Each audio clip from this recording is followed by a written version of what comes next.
Gloria a Dios. Bienvenidos, hermanos, en el nombre del Señor. ¿Puede decir gloria a Dios esta mañana?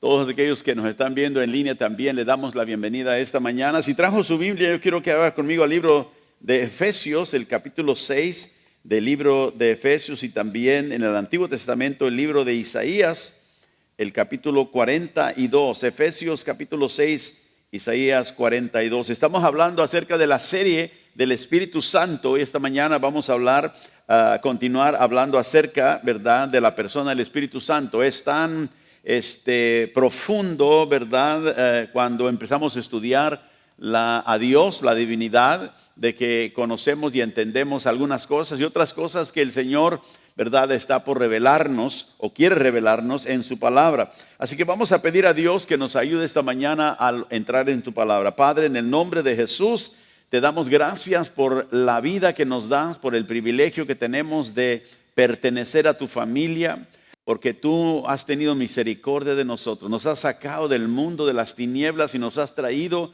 al reino de tu Hijo amado, el reino de la luz. Esta mañana pedimos luz, entendimiento, sabiduría, y Padre, que tú puedas revelar a nosotros tu voluntad. Quita de nosotros, Señor, todo aquello que nos estorba para servirte con todo nuestro corazón. Te lo pedimos en el nombre glorioso de Jesús. Trae convicción al corazón de cada uno esta mañana, en el nombre de Cristo. Amén y amén. Gloria al Señor. En Efesios capítulo 6 vamos a leer, empezando del versículo 10. El apóstol Pablo escribe a la iglesia en Éfeso y les recuerda que estamos en medio de una batalla. En el verso 10 dice: por lo demás, hermanos míos, fortaleceos en el Señor y en el poder de su fuerza. O sea, hermanos, vivan fortalecidos. Pero ¿de dónde viene el poder? El poder para fortalecernos del Señor. Por eso Pablo dice: fortalezcanse, hermanos, en el Señor y en el poder de su fuerza. No mi fuerza, sino la fuerza de Él. Vestidos, verso 11, de toda la armadura de Dios, para que podáis estar firmes contra las acechanzas del diablo, dándonos a entender de que si no estamos vestidos de la armadura de Dios, aquellas armas que Dios nos ha dado, que no son carnales, sino poderosas en Dios, no podremos estar firmes. La firmeza del cristiano, ¿verdad?, la perseverancia es importante. Pablo dice: necesitamos la armadura de Dios, la fortaleza de Dios. Y dice: para que podáis estar firmes. ¿Cuándo? ¿O dónde? Contra las acechanzas del diablo, sabiendo que el diablo va a venir. Todos digan: el diablo viene. El diablo viene en contra de tu vida, estés preparado o no estés. Él no le importa, no te va a preparar, no te va a decir cuándo va a venir, pero el día malo viene para todos nosotros. La acechanza del diablo viene, la tentación, todo. Y dice: para que podáis estar firme cuando esto venga.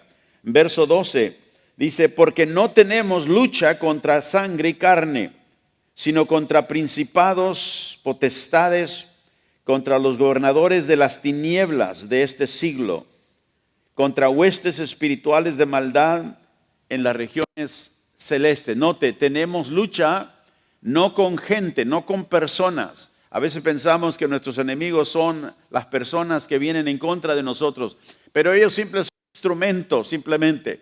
Y Pablo dice que nuestra pelea verdadera es contra los principados, potestades, note, gobernadores de las tinieblas, aquellos que gobiernan las tinieblas de este siglo.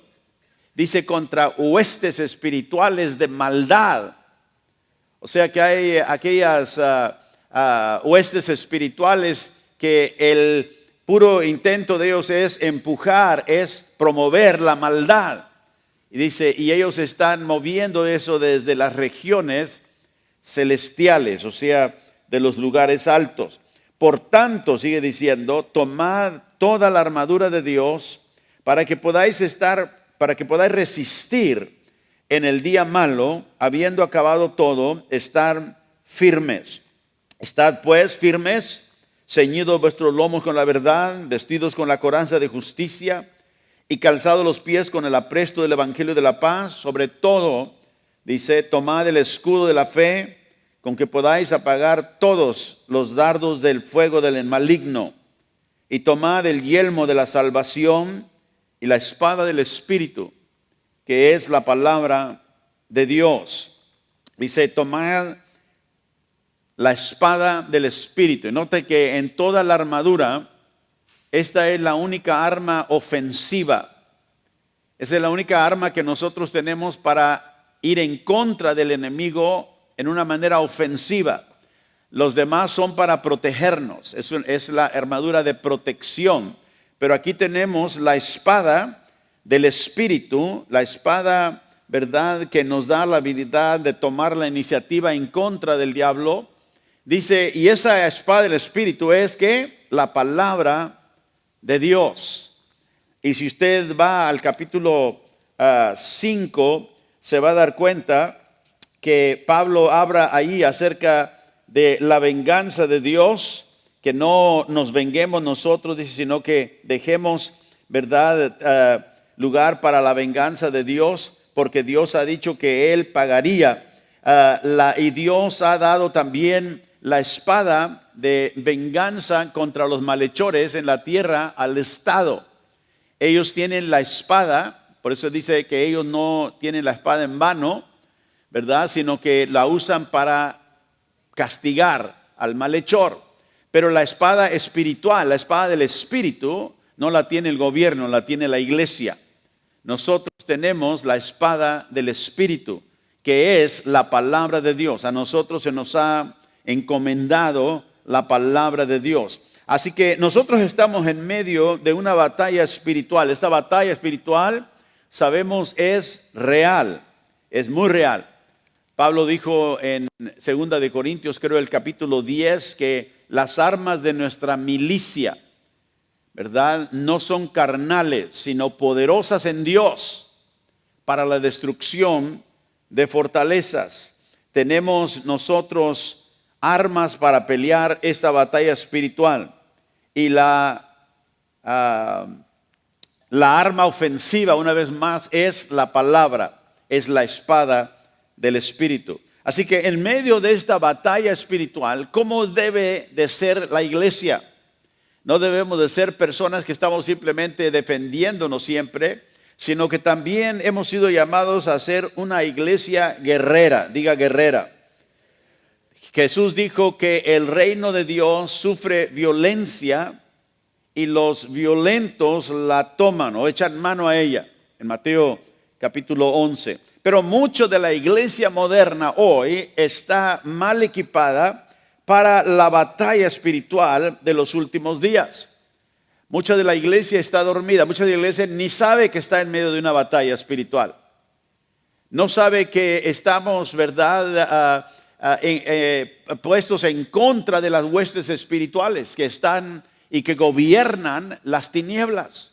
Es algo real, nada más porque no lo podemos ver, no quiere decir que no es real. Por eso tenemos la palabra de Dios que nos revela el mundo espiritual.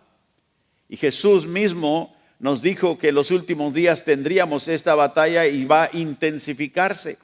En Isaías capítulo 42 y verso 6, dije que la iglesia no está equipada, está mal equipada para la batalla espiritual. En Isaías 42, verso 6, el Señor dice, yo Jehová te he llamado en justicia, le dice a su pueblo, te sostendré por la mano, te guardaré y te pondré por pacto al pueblo, por luz de las naciones.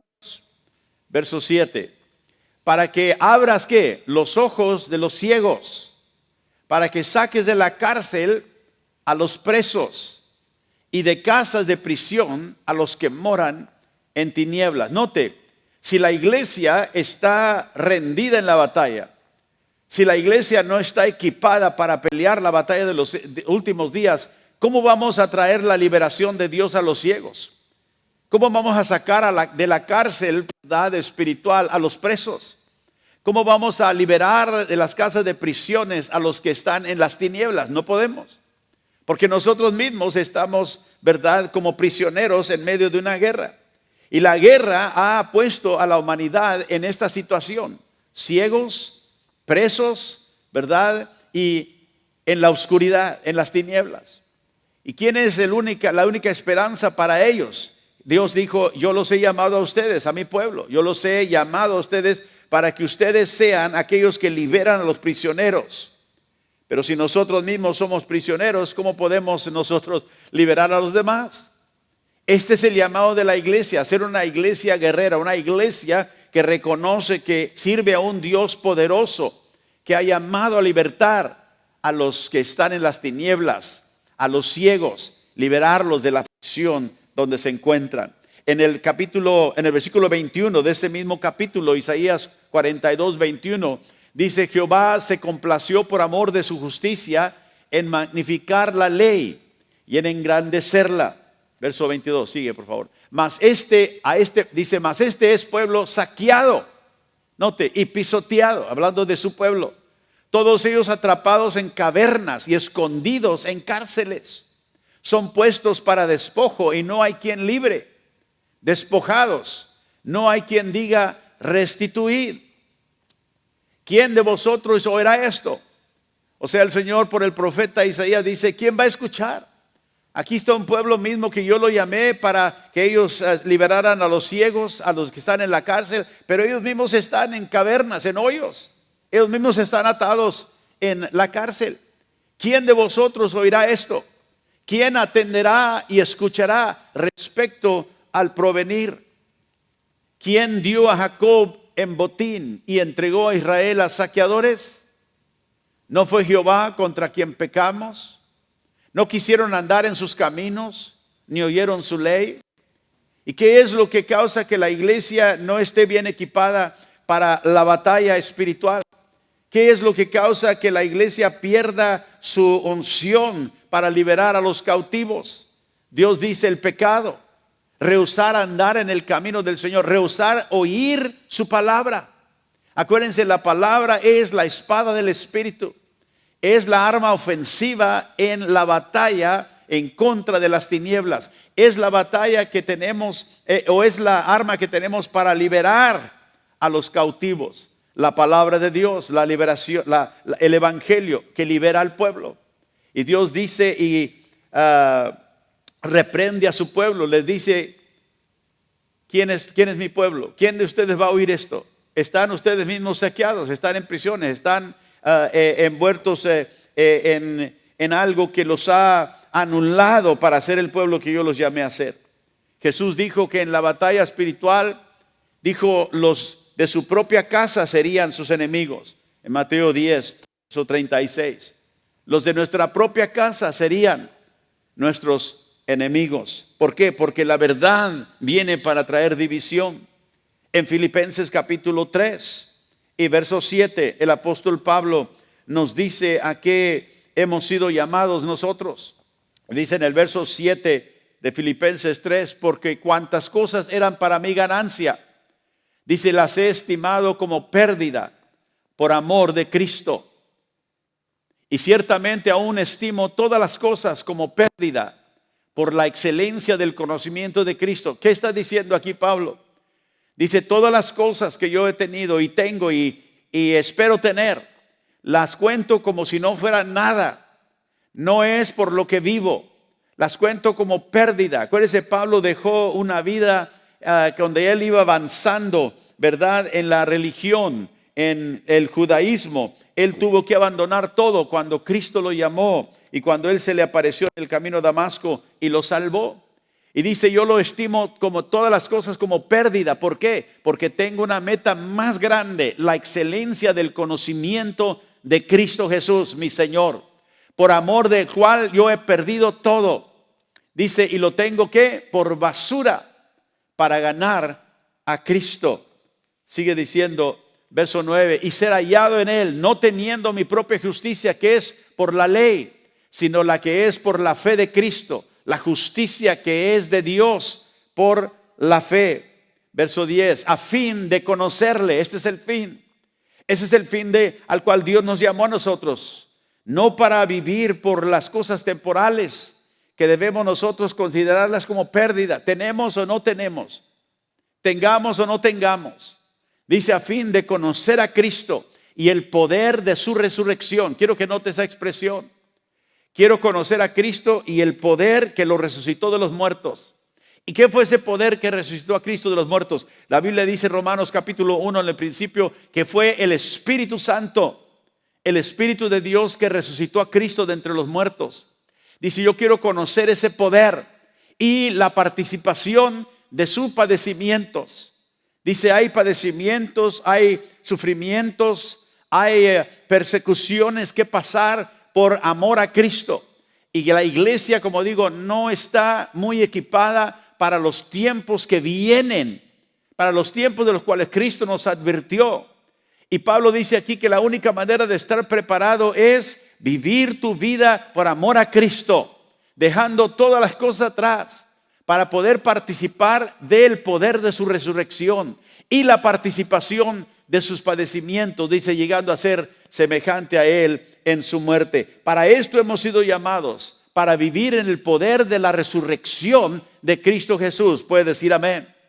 Y dice, ¿en qué? En comunión y en conformidad, ¿verdad? Siendo conformado, en otra traducción dice, a la imagen de Cristo, a los padecimientos que Él padeció. Sabe que Cristo sufrió mucho cuando Él vino a vivir la vida que Dios nos ha llamado a todos a nosotros a vivir.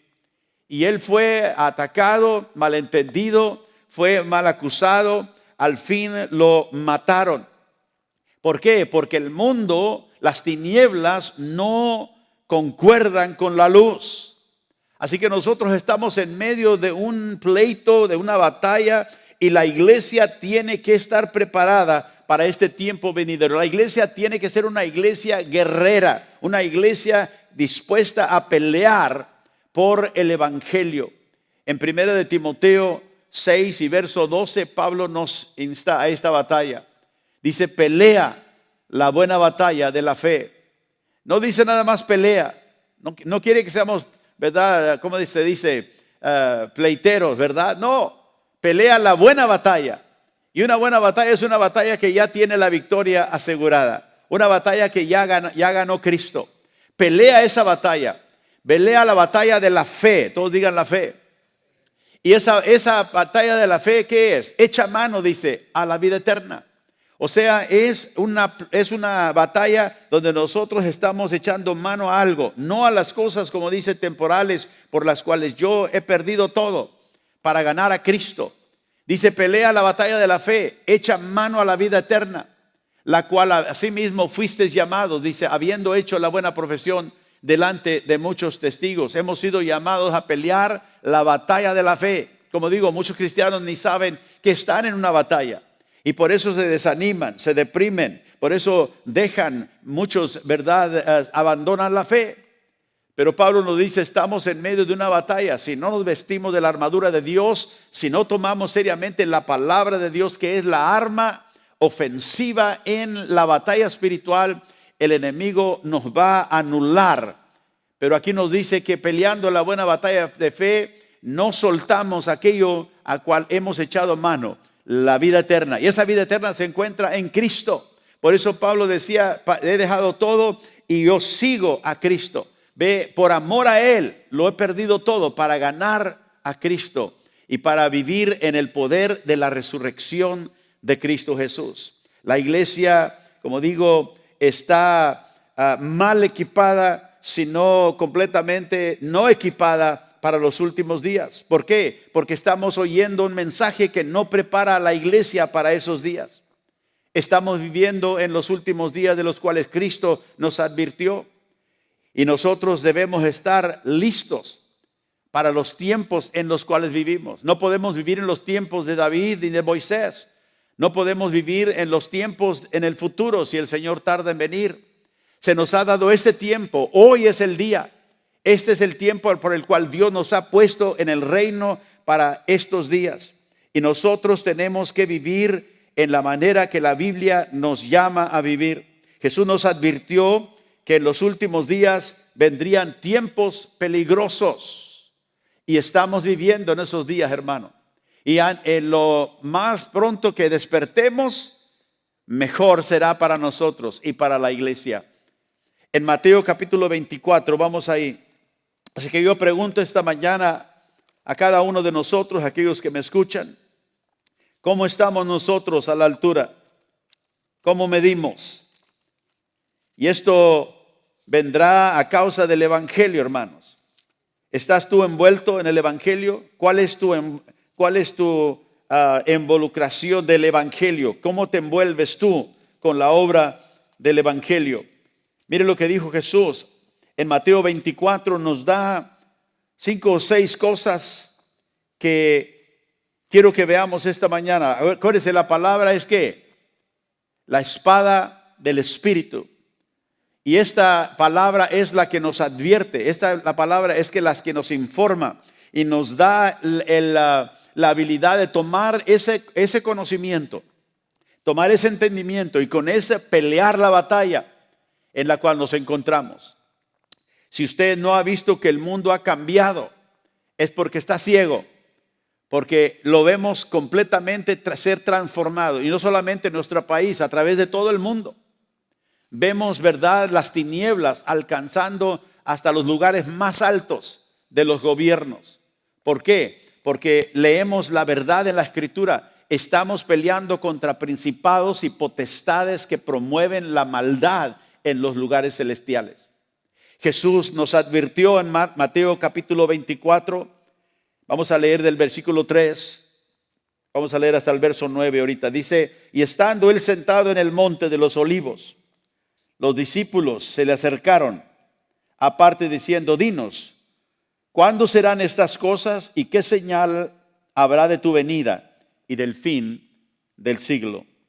Y respondiendo Jesús le dijo, mirad que nadie nos engañe, porque vendrán muchos en mi nombre diciendo, yo soy el Cristo, y a muchos se engañarán. Y oiréis de guerras y rumores de guerras. Mirad que no os turbéis, porque es necesario que todo esto acontezca, pero aún no es el fin, porque se levantará nación contra nación y reino contra reino, y habrá pestes y hambres y terremotos en diferentes lugares, y todo esto será principio de dolores. Entonces os entregarán a tribulación y os matarán, y seréis aborrecidos de toda la gente por causa de mi nombre. La primera cosa que Jesús nos advierte de los últimos días y para el cual la iglesia debe estar preparada, nos dice que primero se nos va a entregar a tribulación. Seréis entregados a tribulación. Esa tribulación vendrá en la forma de persecución. El mundo perseguirá a aquellos que siguen a Cristo. Dice, pastor, pero eso, ¿verdad?, ya está sucediendo, pero va a ser peor. Pero quiere Jesús que nosotros estemos enterados que la iglesia debe de saber esto. Si nosotros no estamos preparados, si pensamos que todo va a seguir tranquilo, en paz, como siempre ha estado, nos equivocamos. Por eso Dios nos ha dado su palabra para revelarnos el tiempo. Él sabe lo que viene. Y la iglesia tiene que estar preparada en esta batalla. Y el Señor nos dice, seréis entregados a tribulación. Y nosotros tendremos y tenemos que cobrar fuerza, diga fuerza, en contra de la persecución. Tenemos que saber cómo vivir si somos perseguidos por nuestra fe. Tenemos que dejar de ser fácilmente ofendidos. Mucha gente se ofende simplemente porque le dicen algo tan ligero. ¿Y qué vas a hacer cuando venga persecución por el nombre de Cristo? ¿Qué vas a hacer cuando ya no sea nada más que tus sentimientos sean, ¿verdad?, heridos, sino que venga algo que demanda más de ti? Y la iglesia en muchas maneras no está preparada para este tiempo.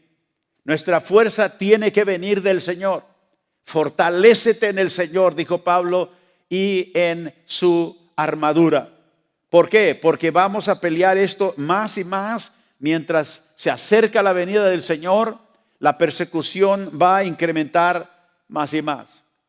Y dijo, os entregarán a tribulación y os matarán. La segunda cosa, Jesús nos dijo, los van a también llegar hasta matarlos.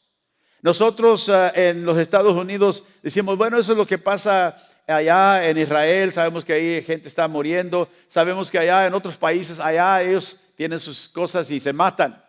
Pero hermanos, la persecución en contra de la iglesia en los Estados Unidos ya ha crecido más. Ya ha llegado a un lugar donde hasta las cortes van en contra de la creencia cristiana y tratan de anular la verdad de Dios y los cristianos cuando se paran por la verdad. Pero dijo Cristo que llegará un tiempo, y note que dijo que en todas las naciones, y dijo, llegará cuando los matarán y creerán que le están haciendo a Dios un servicio. ¿Por qué? Porque la cruz, hermanos, de Jesucristo es el testimonio. Cuando nosotros hemos creído en la cruz de Jesús, es un testimonio de una entrega total a Cristo. Estamos sometidos total al gobierno, al señorío de Cristo Jesús. Un creyente que realmente está en Cristo es una persona que se ha entregado totalmente, se ha sometido totalmente a la verdad de Dios, al gobierno de Jesucristo. Y al diablo no le gusta eso. El diablo quiere que nosotros, ¿verdad?, comprometamos con nuestra vida en todos los aspectos. Pero no podemos hacerlo. Jesús nos advierte. Algunos también perderán su vida. Sabemos que muchos de los apóstoles de Jesús, ellos perdieron su vida en el testimonio de Cristo Jesús. En Hechos capítulo 17, guarde su lugar aquí en Mateo, pero vamos a Hechos capítulo 17, en el verso 5. Dice: entonces los judíos que no creían, teniendo celos, tomaron consigo algunos ociosos, hombres malos, y juntando una turba, alborotaron la ciudad. O sea que aquí hay personas, una vez más, las tinieblas promueven a hombres, ¿verdad?, malos, dice. Y empezaron ¿a qué? A alborotar la ciudad. Y asaltaron la casa de Jasón, procuraban sacarlos al pueblo. Verso 6, sigue diciendo: pero no hallándolos, trajeron a Jasón y a algunos hermanos ante las autoridades de la ciudad. Note, están persiguiéndolos por ser cristianos, por el testimonio del evangelio, y los llevan delante de ¿qué? De las autoridades de la ciudad, ¿verdad? Y le dicen gritando: estos que trastornaron al mundo entero. Note, qué testimonio. Estos que trastornan al mundo entero también han venido acá. O sea, ellos están trastornando todos los lugares donde van, ¿verdad? Trastornan todo, voltean todo al revés. Vienen predicando un mensaje que no nos gusta. Fíjese, hermano, escúcheme. Un grupo pequeño en esa ciudad, predicando el evangelio verdadero, trastornan una ciudad. La voltean, le causan un alboroto. Claro, porque el diablo promueve en contra de la verdad. Pero la predicación de la verdad trajo, ¿verdad?, un asalto en contra de las tinieblas. Y yo me pregunto, si un grupo pequeño de personas predicando el evangelio trastornaron una ciudad, ¿por qué es que en las ciudades y en nuestra ciudad hay muchas iglesias y no hacemos nada?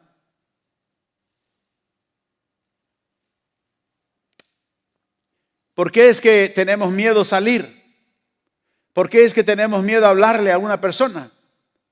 Por eso le digo, la iglesia no está preparada para persecución. Una iglesia que no ha sido probada, nunca sabe uno qué va a hacer.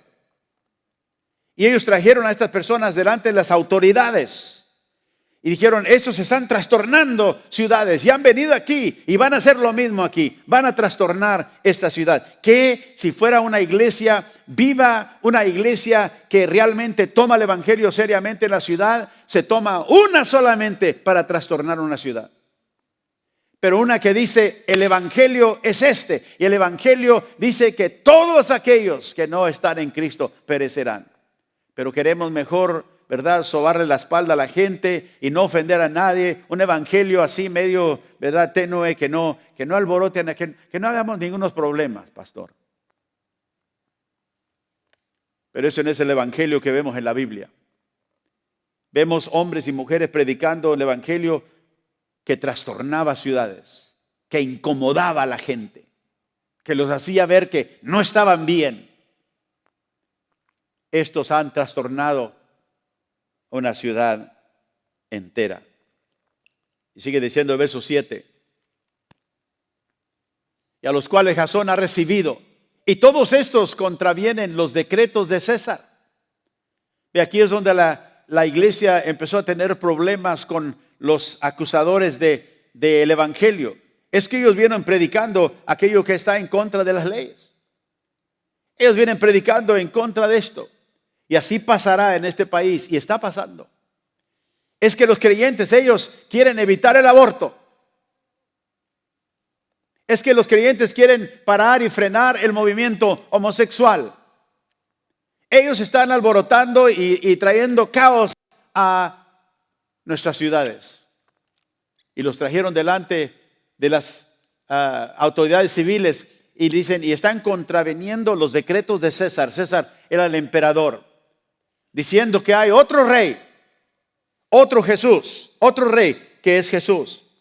El verso 8 dice, y alborotaron al pueblo y a las autoridades de la ciudad, oyendo estas cosas. Entonces vemos que las tinieblas promovieron un alboroto y al final vino esa persecución en contra de la iglesia. Y cuando nosotros nos paramos arriba de la verdad de Dios, cuando tomamos nuestro lugar en la verdad de Dios, hermanos, vendrá esa persecución.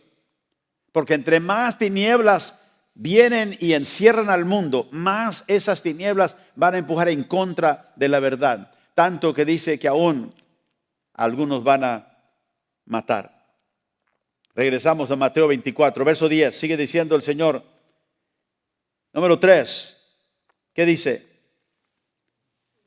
Muchos tropezarán entonces y se entregarán unos a otros. La traición.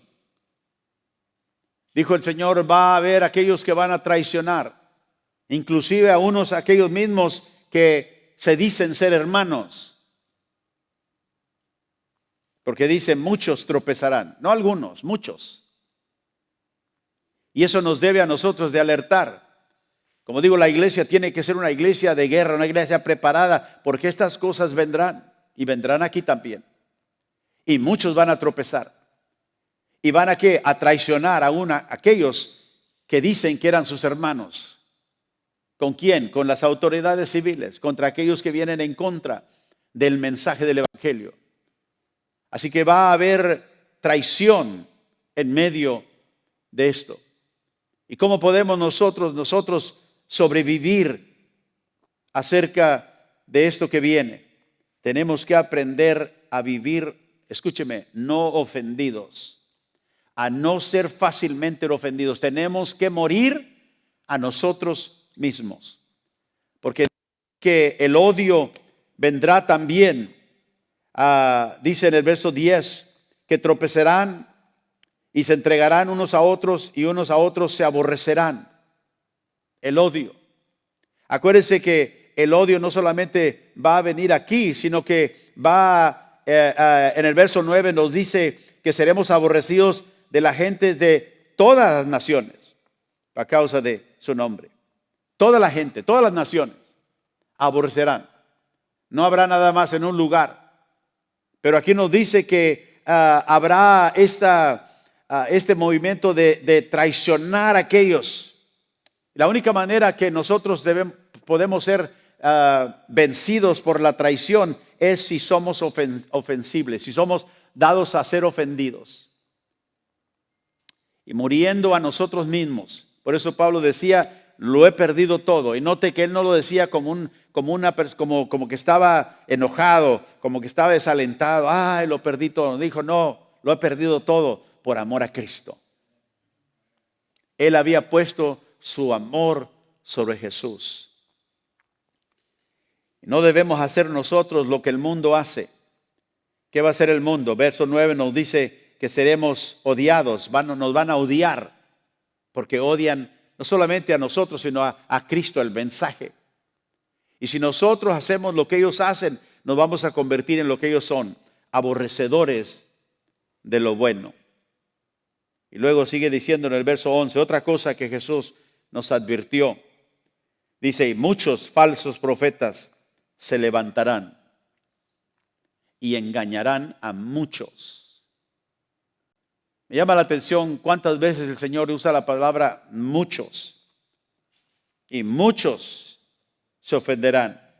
Muchos tropezarán. A muchos estos falsos profetas engañarán. Y por eso digo yo, tenemos nosotros que tomar seriamente estas advertencias de Jesús. Porque Él nos dijo que en los últimos días, antes de la venida de Él, esto sucedería. Va a haber, ¿verdad?, una inundación, hermano, de falsos profetas. Y ya lo hay. Usted no puede escuchar a toda persona que se dice ser cristiano en la televisión. Cuidado. Porque hay una explosión de falsos maestros y falsos profetas. Dice, ¿cómo nos protegemos, hermano, contra aquello que es lo falso? Necesita escudriñar la Escritura.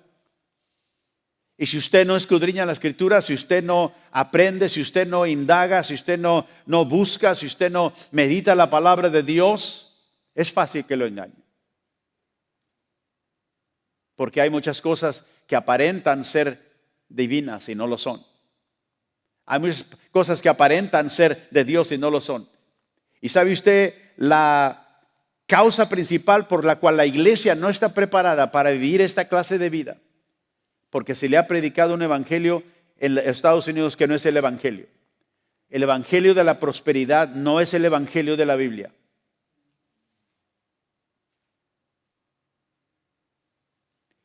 La gente que está viviendo para la prosperidad, cuando venga la persecución, no va a permanecer. Porque ha puesto su corazón en las cosas y no en Cristo. Y yo quiero que usted y yo reconozcamos la verdad de Dios y que tomemos en serio lo que el Señor nos está diciendo. Vendrán muchos falsos profetas que se levantarán y engañarán a muchos. Nuestra oración debe de ser siempre, Señor, guárdame, ayúdame, no permitas que yo sea engañado. ¿Y sabe cómo no es una persona engañada? Jesús dijo, cuando uno quiere hacer la voluntad de Dios, Él sabrá, dijo Jesús, que lo que yo digo es verdad o no. Entonces yo le digo, Señor, yo quiero hacer, muéstrame tu voluntad en tu palabra. Y lo que tú me muestres, yo lo haré. Prométale al Señor de antemano. No espere, bueno, a ver qué me muestre el Señor. Y si me gusta lo hago, y si no, no. Porque seremos alimento para los falsos profetas. Y sabe que los falsos profetas que se levantarán serán un castigo, serán un juicio para aquellos que no aman la verdad.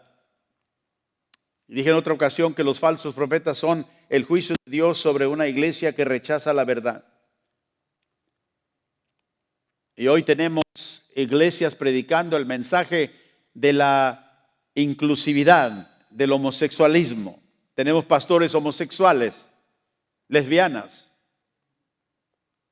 Y la gente en esas iglesias piensa que está bien. Pero porque no aman la verdad, Dios les ha enviado esos maestros. Y ellos lo aceptan. Y están engañados. Dios nos ayude para amar la verdad. Una iglesia que no ama la verdad va a rendir la espada que Dios le dio para pelear la batalla. Y si nosotros entregamos la espada y decimos, sí, la Biblia dice eso, pero ahora vemos la sociedad, todo está siendo aceptado, así que yo creo que está bien. Y entregamos la espada del Espíritu. Para que nosotros podamos evitar, como la iglesia del Señor, esta inundación de falsos profetas, tenemos que aprender. Tenemos que estar en pie sobre la verdad de las Escrituras. Tenemos que ser estudiantes de la Escritura. Por eso aquí en la iglesia Grace Point nosotros tomamos la enseñanza muy seriamente. Usted puede ir a otro lugar, le dice, pastor, usted enseña pero no predica mucho. A una gente le gusta sentir que se le rechine la piel porque el pastor dijo Dios en lugar de Dios.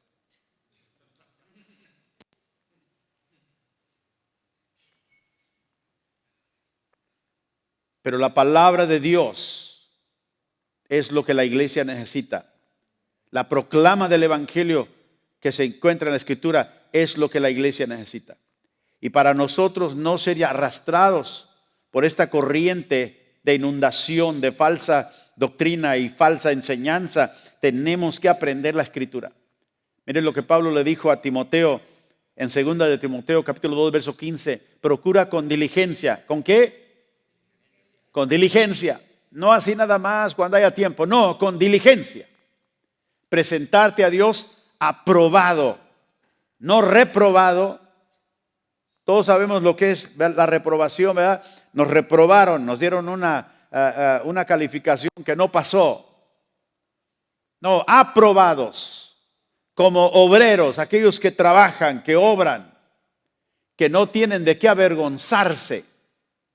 ¿Y por qué no tendrás de qué avergonzarte? Porque usas bien la palabra de la verdad.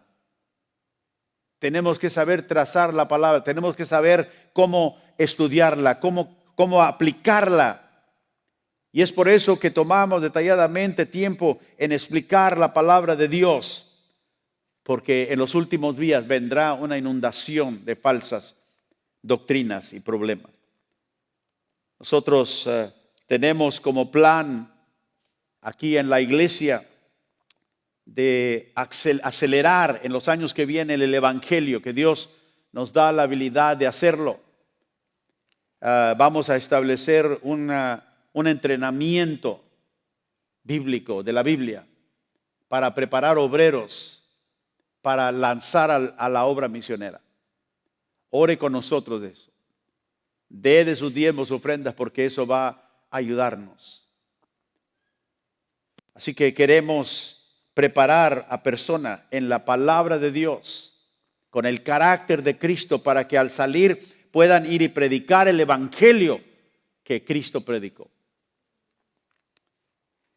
Mateo 24, regresamos. ¿Qué más dijo el Señor? No solamente que seríamos entregados, seríamos matados, traicionados, que seríamos expuestos a los falsos profetas, pero aquí en el verso 12 dice: y por haberse multiplicado la maldad, el amor de muchos se enfriará. El amor frío, el amor de muchos, otra vez, no pocos, muchos, se enfriará.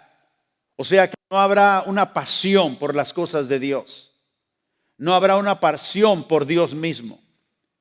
Y usted y yo tenemos que cuidarnos de este enfriamiento de amor. ¿Cómo lo hacemos? Tratando con el pecado en nuestra vida.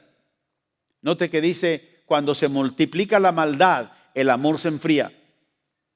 Y más vemos en nuestro país, en nuestra cultura, la multiplicación de la maldad.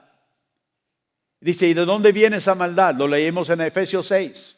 De los principados y las potestades que rigen en los lugares celestiales, la maldad del imperio de Satanás, moviendo y multiplicando la maldad.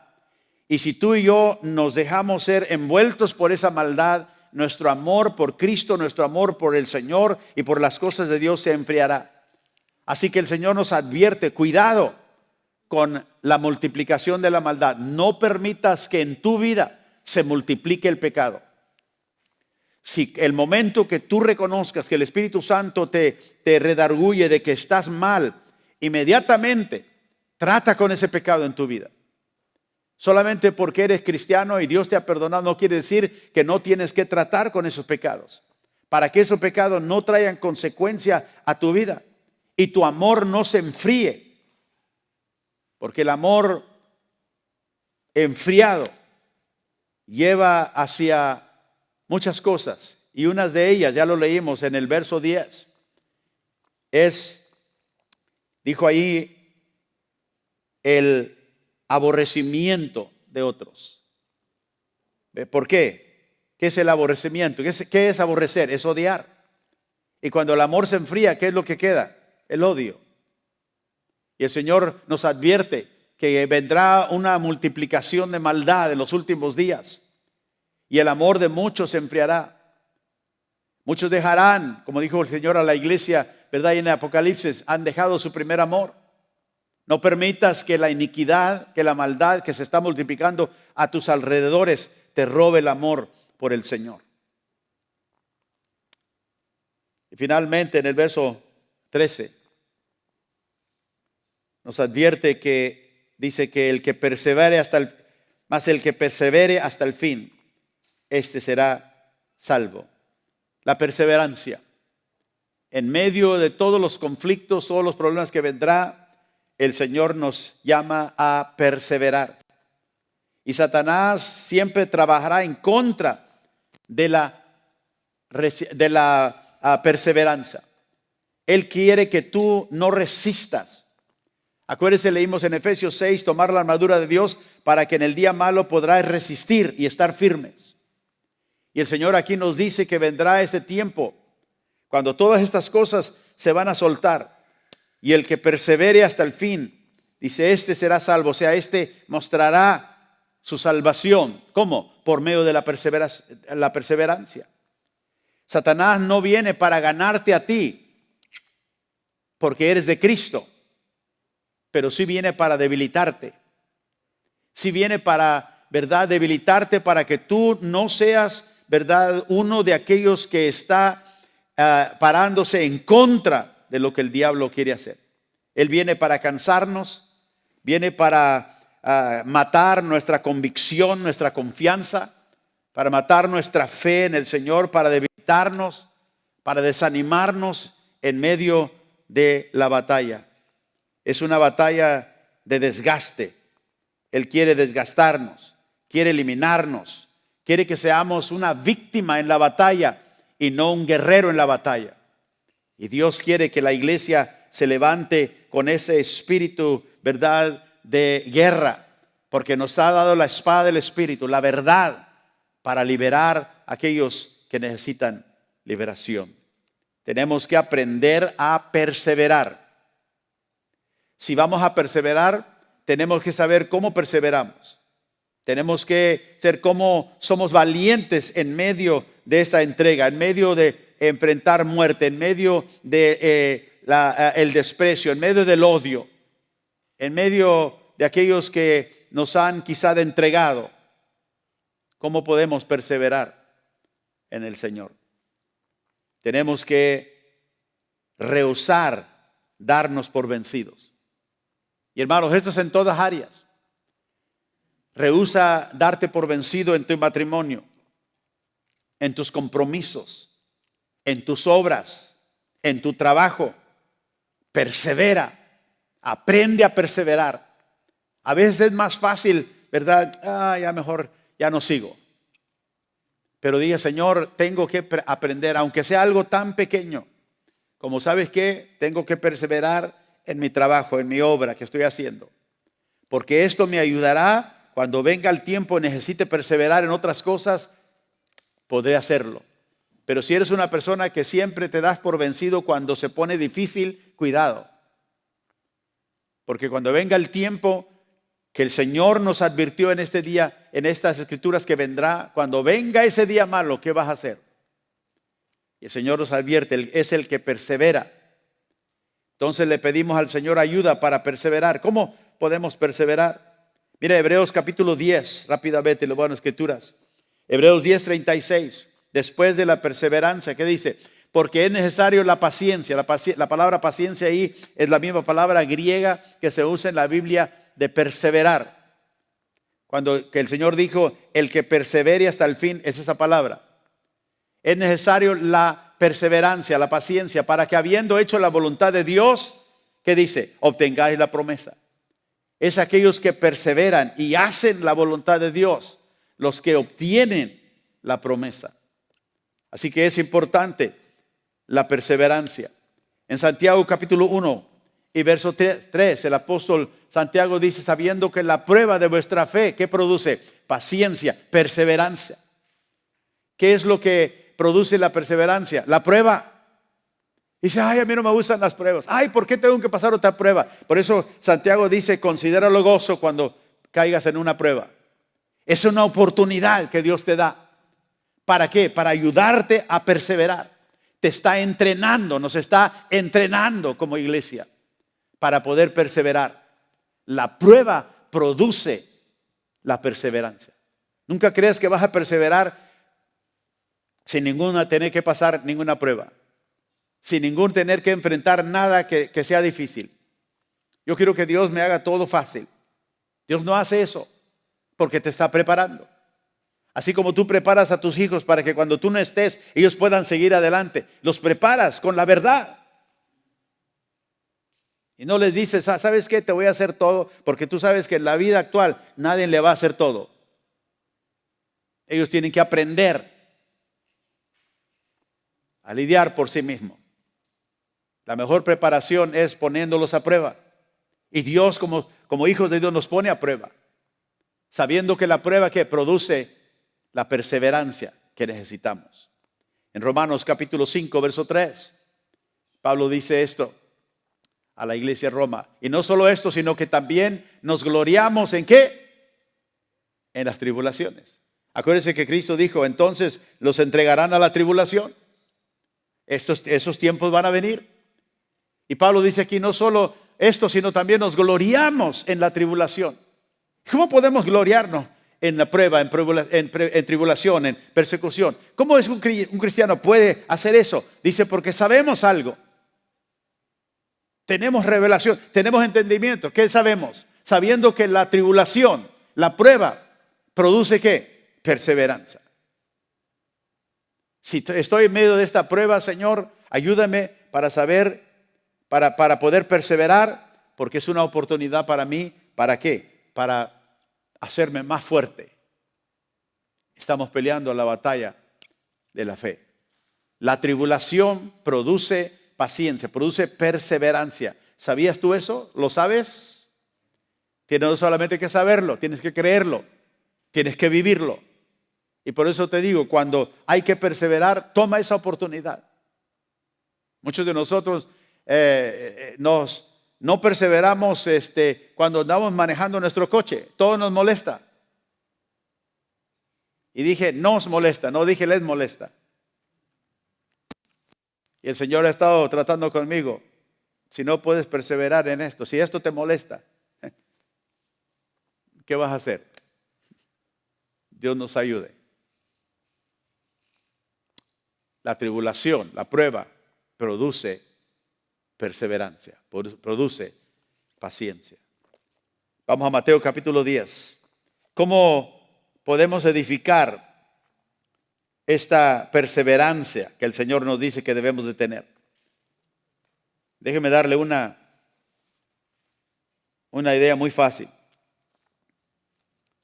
Pastor, ¿cómo puedo perseverar? ¿Cómo puedo edificar esta cualidad de perseverancia en mi vida? Y yo le digo, deje de seguir a Dios por las cosas que Él le da. Deje seguir a Dios solamente por lo que Él me da. Y sígalo con todo su corazón, porque Él es digno. Aunque no me des nada, yo te seguiré. Pablo dijo, lo he perdido todo. Lo considero pérdida. ¿Por qué? Por amor a Cristo. Esa es la actitud que puede salvaguardar a la iglesia. Y Jesús nos dijo esto, el que ama a padre o a madre más que a mí, no es digno de mí. Palabras difíciles, duras. Porque ¿quién de nosotros no amamos a nuestra madre, a nuestro padre? Y Jesús dice, si lo amas más que mí, si lo pones a ellos primero antes que a mí, no eres digno de mí. El que ama a hijo o a hija más que a mí, ¿quién de nosotros no amamos a nuestros hijos? ¿Y qué no haríamos por ellos? Pero el Señor dice, y si tu amor por ellos es mayor que su amor por mí, no eres digno de mí. Y el que no toma su cruz, la cruz no era aquello que se ponían alrededor del cuello. colgadito, yo traigo mi cruz. No, la cruz era el instrumento donde morían los que habían sido condenados como criminales a la muerte. El que no toma su cruz y me sigue, el que no sigue en pos de mí, no es digno de mí. Y Jesús nos reta. Yo tengo que ser el centro de tu vida, porque si no lo sois, no podrás permanecer. Y por eso le digo, ¿cómo puedo edificar perseverancia en mi vida? Deje de seguir a Dios solo por lo que Él le da. Los niños son aquellos que dicen, y si no me das esto, no te voy a querer. O si no me das esto, se tira y hace un berrinche. Es un niño.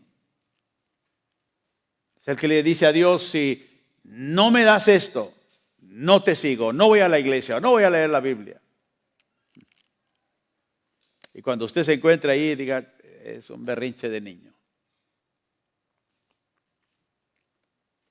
Tengo que estar preparado para tomar la cruz. Y la cruz denomina sufrimiento por causa de Cristo. ¿Estoy dispuesto a hacerlo? En Hebreos 12, verso 1, también nos dice la Biblia cómo podemos perseverar. Por tanto, nosotros también, teniendo alrededor nuestro tan grande nube de testigos, dice el escritor, despojémonos de todo peso y del pecado que nos asedia y corramos con paciencia, con perseverancia, la carrera que tenemos por delante. Sabe que yo estoy saliendo a caminar casi todos los días y camino temprano en la mañana y luego empecé un poquito a correr, pues estoy un poquito fuera de condición y al correr me di cuenta que estaba fuera de condición, porque corrí un ratito y le digo, Señor, ayúdame. No tengo que impresionar a nadie, nadie me está viendo, pero le digo, Señor, ayúdame. ¿Por qué? Porque tú eres mi fuerza, mi fortaleza. Y aún en ese momento que estoy corriendo, pidiendo la ayuda de Dios, estoy dependiendo de Él para perseverar, porque es más fácil caminar que correr. Le digo, Señor, gracias, porque tú me fortaleces. Pero ¿cómo podemos nosotros perseverar? Nos dice el verso 2, puesto los ojos ¿en quién? En Jesús. Pon tus ojos en Jesús. Deja de ver todo lo demás. Pablo dijo, deja de ver tus posesiones, tu influencia, lo que tenías, en lo que te gloriabas. Y pon tus ojos en Jesús. El autor y el consumidor de la fe. Es el que inició tu fe y es el que consuma tu fe. El cual dice, por el gozo puesto delante de él sufrió la cruz.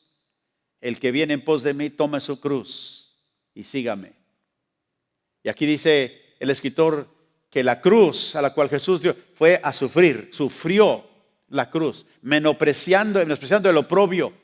Y se sentó a la diestra del trono de Dios. Ahí está el que hace la voluntad de Dios, que dice, recibe la promesa. Ahí está. Regresó a la diestra de Dios Padre, Jesucristo. Y tú y yo podemos perseverar cuando ponemos nuestra mirada en el Señor. Filipenses 3, verso 12. Vamos a edificar perseverancia cuando reconocemos todo lo que el Señor ha hecho por nosotros y Cristo viene a ser la causa por la cual vivimos. Y otra vez aquí Pablo dice, no que lo haya alcanzado ya, ni que ya sea perfecto. Ninguno de nosotros lo somos. Ni él, que era apóstol del Señor, dijo ni que fuera perfecto, sino que sigo adelante por ver si logro asir, o sea, echar mano a aquello por lo cual fui también nacido por Cristo Jesús. Verso 13. Hermanos, yo mismo no pretendo haberlo ya alcanzado, pero una cosa hago. ¿Qué hacía Pablo? Olvidando ciertamente lo que queda atrás Ya no voy a preocupar por aquello que se quedó atrás, por aquello que perdí, aquello que dejé, aquello que ya pasó. Olvidando lo que queda atrás. Acuérdense, Pablo había dejado su posición, su avanzamiento en el judaísmo, su reconocimiento con una persona, ¿verdad?, bien preparada, lo había dejado atrás, lo había olvidado. Pero él no estaba anhelando, que quizá algún día pudiera regresar a ello. La persona que está viendo hacia adelante no anhela lo que estaba atrás. ¿Sabe quién anhela lo que estaba atrás? Los que quieren regresar a la esclavitud. Como Israel en el desierto. Ay, nos acordamos de los pepinos que comíamos allá en Egipto. Ay, de todos los... Pero no se acordaban que eran esclavos. Pablo dice que olvidando ciertamente lo que queda atrás y extendiéndome a lo que está por delante. Dice el verso 14. Prosigo a la meta. ¿Y cuál es la meta? Al premio del supremo llamamiento de Dios en Cristo Jesús. Mi llamamiento está en Cristo. Mi amor es Cristo. Mi fe es Cristo. El vivir es Cristo. Pablo dijo, y el morir, ¿qué? Ganancia. Porque Él me ha prometido que estaría con Él para siempre. Tú y yo tenemos que, para poder perseverar en todo este ambiente que el Señor nos acaba de decir aquí en Mateo 24, que vendrá en los últimos días. Tú y yo tenemos que ser morada de Dios. Dios tiene que morar en nosotros como supremo, como Señor, sobre todas las cosas. Tenemos que ser el canal de toda bendición que Dios nos da. Tenemos que ser un canal. Note que dije un canal.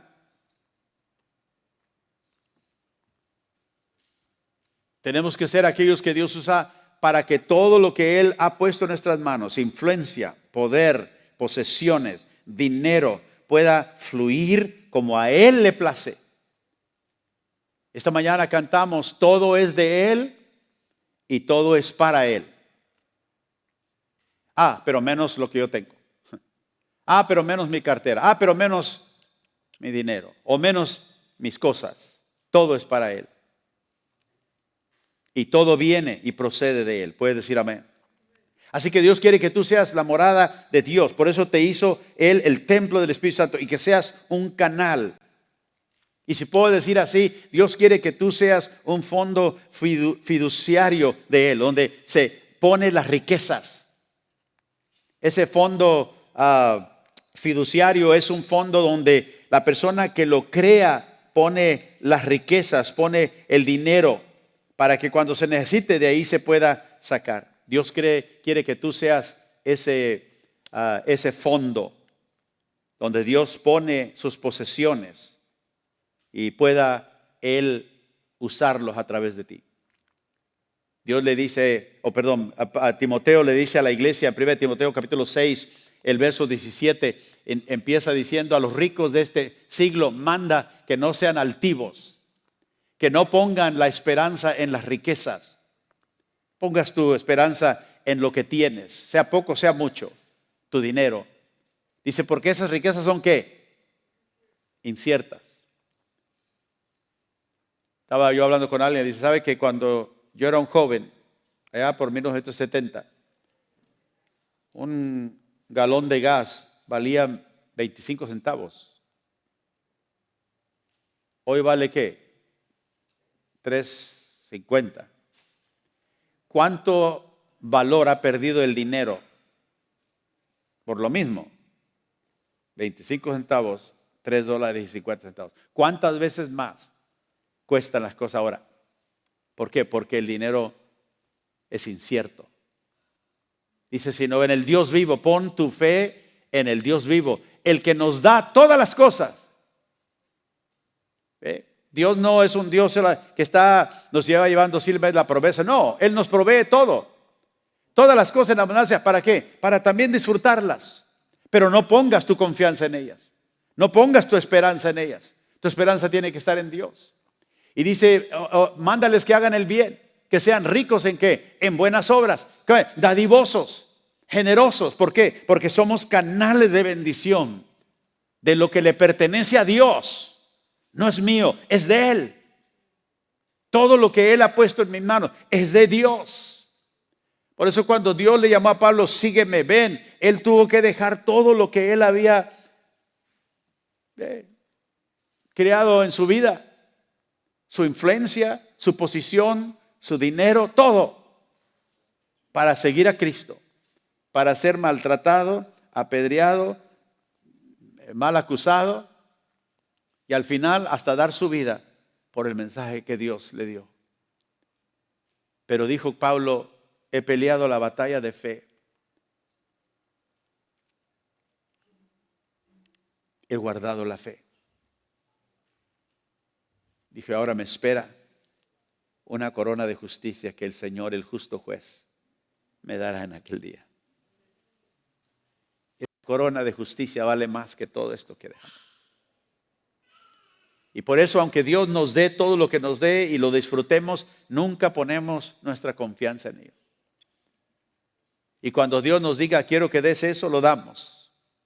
Y cuando Dios diga, quiero que ofrendes eso, lo ofrendamos. Porque nuestra guía viene del Señor. Y dice Pablo que haciendo esto atesoramos, note el verso 19. ¿Atesoramos para quién? Para sí, para nosotros. Un fundamento para lo porvenir. O sea que lo que tú estás haciendo aquí, en siendo dadivoso, generoso, en usando lo que Dios te da, como Dios te guía, tú estás atesorando, tú estás poniendo un fundamento. ¿Para qué? Para el tiempo que viene. Te estás preparando para lo que viene. ¿De qué sería si tenemos todo aquí, pero somos tacaños, no damos, no hacemos nada, todo es para nosotros y para lo nuestro? Y cuando llegamos en el futuro, vemos que lo que hemos preparado, el fundamento, no hay casi nada. Y nos vamos a arrepentir. Porque lo que Dios ha provisto para nosotros no se puede comparar con lo que tenemos aquí. Y por eso el Señor dice, el que ama cualquier cosa más que a mí no es digno de mí. Atesoramos para un buen fundamento, para el tiempo que viene, para lo porvenir, y que echemos mano, dice, de la vida eterna. Verso 20. Timoteo, guarda lo que se te ha encomendado. Guárdalo, evitando las profanas pláticas, las profanas palabras sobre cosas vanas y los argumentos de la falsamente llamada ciencia. Tú y yo somos este fondo fiduciario de Dios. Él ha creado este fideicomiso donde ha puesto sus riquezas en ti y en mí. Y ahora nosotros estamos a la orden de Dios. ¿Qué quieres que haga, Señor? ¿Qué requieres tú de mí? Así que el Señor nos advirtió, seremos entregados, algunos tendremos que pagar con nuestra vida, seremos traicionados, vendrán, ¿verdad?, los falsos profetas, el amor se va a enfriar en los últimos días en muchos y la perseverancia es tan necesaria para la iglesia. Esa es la vida radical a la cual el Señor te ha llamado a ti y me ha llamado a mí. Y a la cual Él quiere que nosotros estemos preparados para vivir en este tiempo. Y esta es la característica de un verdadero seguidor de Jesucristo. Yo no sé si tú todavía quieras ser salvo después de oír de todo esto. Pero Jesús nos advirtió, como le advirtió a sus discípulos en ese tiempo, el que quiere venir en pos de mí tiene que contar el costo. Nadie empieza, dice, emprende en un trabajo sin contar el costo. Tú has contado el costo. Que puede costarte todo lo que tiene. Puede costarte traición. Puede costarte aún hasta tu vida. Es una vida radical, pero es una vida de gozo cuando conocemos al Señor. Quiero terminar con Apocalipsis 12, verso 11. El apóstol Juan dice esto. De los que vencieron, de los que perseveraron, los que pasaron por toda lo que el diablo pudo tirar en contra de ellos. Y ellos le han vencido. ¿Cómo vencieron? Por medio de la sangre del Cordero por medio de la salvación que Cristo trajo a nuestra vida y de la palabra del testimonio de ellos. O sea, ¿qué dice la palabra? ¿Y qué digo yo? El testimonio del Evangelio. Y luego dice, y menospreciaron sus vidas hasta la muerte. O sea, no tomaron en cuenta de tratar de salvar sus vidas. ¿Por qué? Porque pertenecían al Cordero. Porque reconocen el poder del testimonio de la palabra de Dios. Y saben que esta vida no es todo lo que tenemos. Quiero esta mañana que tú y yo reconozcamos estas advertencias de Jesús. Y que le digamos al Señor, queremos estar preparados. Queremos estar listos y prestos, Señor, para vivir de esta manera. Porque los tiempos van a venir. Te voy a pedir que te pongas de pie conmigo. Y para terminar, quiero leer en el libro de Daniel, el capítulo 9, la oración de Daniel. Porque quiero que nosotros, que esta oración se convierta en nuestra oración. Para ser una iglesia guerrera, una iglesia que persevera, tenemos que tener ese mismo espíritu que ellos tenían. Y en Daniel capítulo 9, verso 3, dice Daniel, y volví mi rostro a Dios el Señor, buscándole en oración y ruego y en ayuno, en cilicio y ceniza. Y oré a Jehová mi Dios e hice confesión diciendo, ahora Señor Dios grande, digno de ser temido, que guardas el pacto y la misericordia con los que te aman y guardan tus mandamientos. Hemos pecado, hemos cometido iniquidad, hemos hecho impíamente y hemos sido rebeldes y nos hemos apartado de tus mandamientos y de tus ordenanzas. No hemos obedecido a tus siervos los profetas que en tu nombre hablaron a nuestros reyes, a nuestros príncipes, a nuestros padres y a todo el pueblo de la tierra. Tuya es, Señor, la justicia y nuestra la confusión de rostro, como en el día de hoy lleva a todo hombre de Judá, los moradores de Jerusalén y a todo Israel, los de cerca y los de lejos, en todas las tierras a donde los has echado a causa de su rebelión con que se rebelaron contra ti. Oh Jehová, nuestra es la confusión de rostro, de nuestros reyes y de nuestros príncipes y de nuestros padres, porque contra ti pecamos.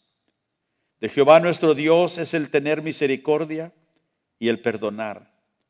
Y aunque contra él nos hemos rebelado y no obedecimos la voz de Jehová nuestro Dios, para andar en sus leyes que él puso delante de nosotros por medio de sus siervos, los profetas.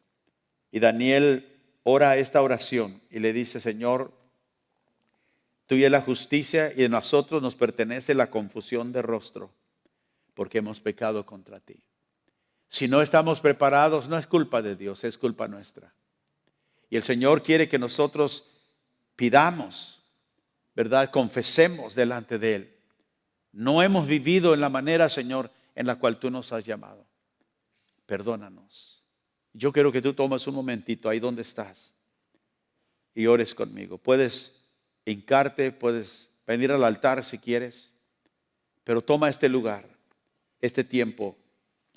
Y como Daniel, dile, Señor, confesamos nuestro pecado delante de ti, el pecado de nuestro país. No hemos vivido conforme a tus mandamientos. Tú, Señor, nos has traído hasta este lugar y nos adviertes, como leímos esta mañana la palabra de Cristo. Perdónanos, Señor. Mira la multiplicación de la maldad que tú sabes el extento de ella.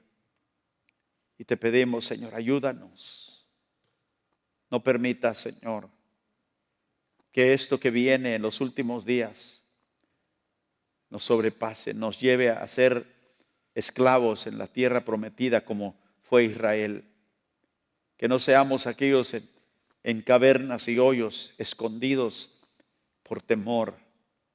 Perdónanos, Señor, si no hemos estado firmes por la verdad.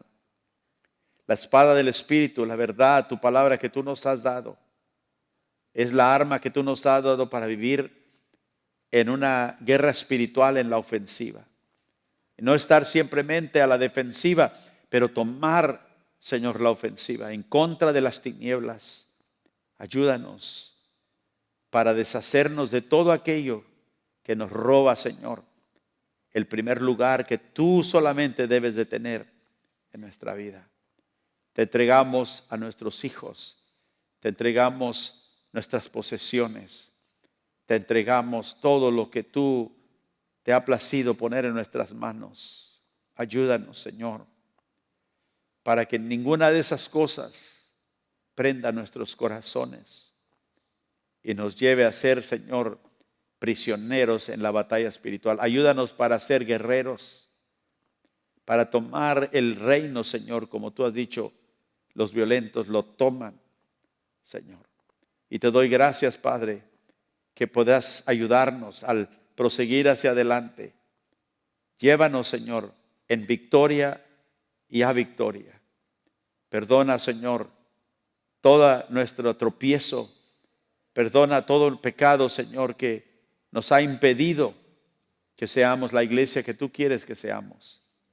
Y que nunca podamos, Señor, rendir la espada del Espíritu al enemigo, sino decir, Señor, estamos para perseverar. Ayúdanos para guardar nuestros ojos sobre ti. Poner, como hemos cantado esta mañana, nuestra mirada en Cristo. Ayúdanos, Señor. Fortalécenos. Y úsanos como tu pueblo para trastornar esta ciudad, para trastornar cualquier lugar a donde tú nos envíes, por la verdad, Señor, que incomoda al mundo, que reta las tinieblas. Y te damos gracias, Señor, que en medio de ello tú nos darás un pueblo para tu gloria. Vidas y almas y familias, Señor, que te conocerán, porque así tú lo has ordenado. Te pedimos todo esto en el nombre glorioso de Jesús. Y a ti sea la gloria y la honra. Amén y amén.